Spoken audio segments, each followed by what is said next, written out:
We began tonight with taxes. We turn now to that other certainty in life, death. Most people don't like to talk about it, but the fact is, baby boomers are dying at a rate of 2 a minute. And not planning for the inevitable can leave survivors deep in debt. It is known as funeral poverty. Mark Strassmann has tonight's Eye on America. If you think living is expensive these days, try dying. He was our dad. Good dad. Great dad.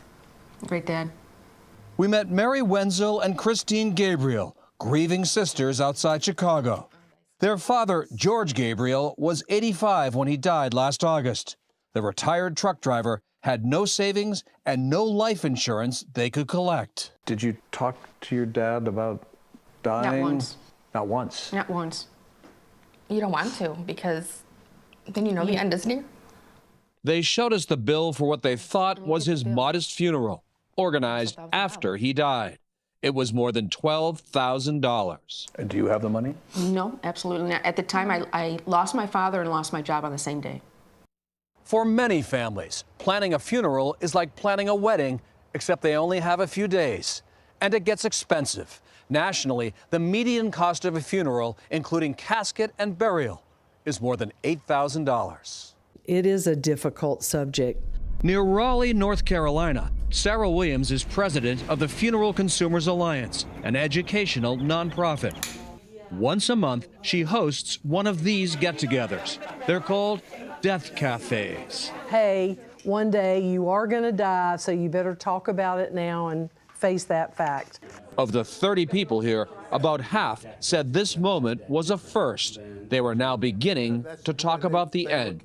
Someone dies and you realize you don't have a way to take care of them. And you're left strapped, grieving. For all the emotion of the moment, death is also the time for a smart consumer decision. That's exactly right. And winging it in the moment. You will lose every time. Sure, at times the conversation we heard got awkward. You can legally bury your dead on your property if you follow certain setback rules. But Williams says what's worse is waiting too long, guessing about someone's wishes and overpaying. Plan now, save later. Always shop around. Visit several funeral homes. It will be the biggest gift you ever give your family. The Illinois sisters have started making $300 monthly payments on their father's funeral bill. At that rate, paying it off will take more than 3 years. Their other worry is their mother. She's now 86 with dementia. We can't have another $12,000 bill.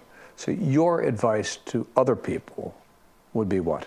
Sit down, have that conversation. Sooner rather than later. Yes. The goal should be to rest in peace and prosperity. For Eye on America, Mark Strassmann in Huntley, Illinois.